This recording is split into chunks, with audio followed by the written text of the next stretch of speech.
All right, we're back from the weekend. I'm pretty sure we saw what happened on Saturday in that game 7 with the Nuggets and the Clippers. And honestly, nothing that happened really came to a surprise. James Harden and D Wade, for one, don't ever utter them in the same sentence ever again. That conversation is dead. Don't ever bring it back to life. It's over with. James Harden has a habit of consistently not showing up when you need him most. And on the comparison, D Wade does not have that habit. Whenever his back is against the wall, he always came through and did what you needed him to do in order to win. That's the type of guy he is and was. James Harden, he doesn't have that in his DNA. He's an all-time great Hall of Famer. Don't get it twisted. But he's not D Wade. And the lack of sense of urgency for him to at least be somewhat aggressive in a game 7 showed you everything you needed to know. 8 shots? Unacceptable. For a guy who's averaged 30 multiple times, you can't go out in a game 7 and only take 8 shots. That's and let's say this.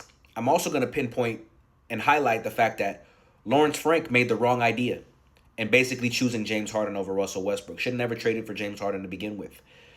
But he only one picked up Russell Westbrook to appease Paul George at the time and never really had a genuine interest in him.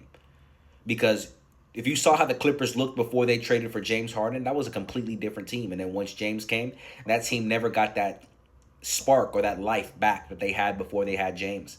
Yeah, they had some good stretches, but it still didn't compare to that first little 5 to 10 game stretch they had. Hey, but that's who he wanted to pick. He picked up James Harden, traded for him, and you have to live with a first round exit. Hey, at least Kawhi was healthy, but as far as a future and what the Clippers have, I don't really see an immediate future. You're gonna have to go back to the drawing board and try to do something with what you got. See if any other guys want to come to this team and at least make you more competitive. But hey, I don't really think they have a future right now because James is only getting older, Kawhi is only getting older. So where do you go from here? As far as the Nuggets, Russell Westbrook came through big for them in Game 7. 16 points, 5 rebounds, 5 assists, 5 steals as well, which is very impressive. Everyone else chipped in and did what they were supposed to. No one really played great. But let's also talk about Aaron Gordon. Showed up when you needed him to as well. Another big game from him. He's been sneaky these playoffs. When the backs are against the wall, Aaron Gordon is starting to have a consistency of showing up and playing well for them. And that's very impressive to say at the least. Now, this next series versus OKC, it'll be very interesting at that. Russ gets to go back home to the team he grew up with. Jokic gets to play against Shea head-to-head and basically say, this is going to be the battle of who's the best player in the world because right now it's still a discussion.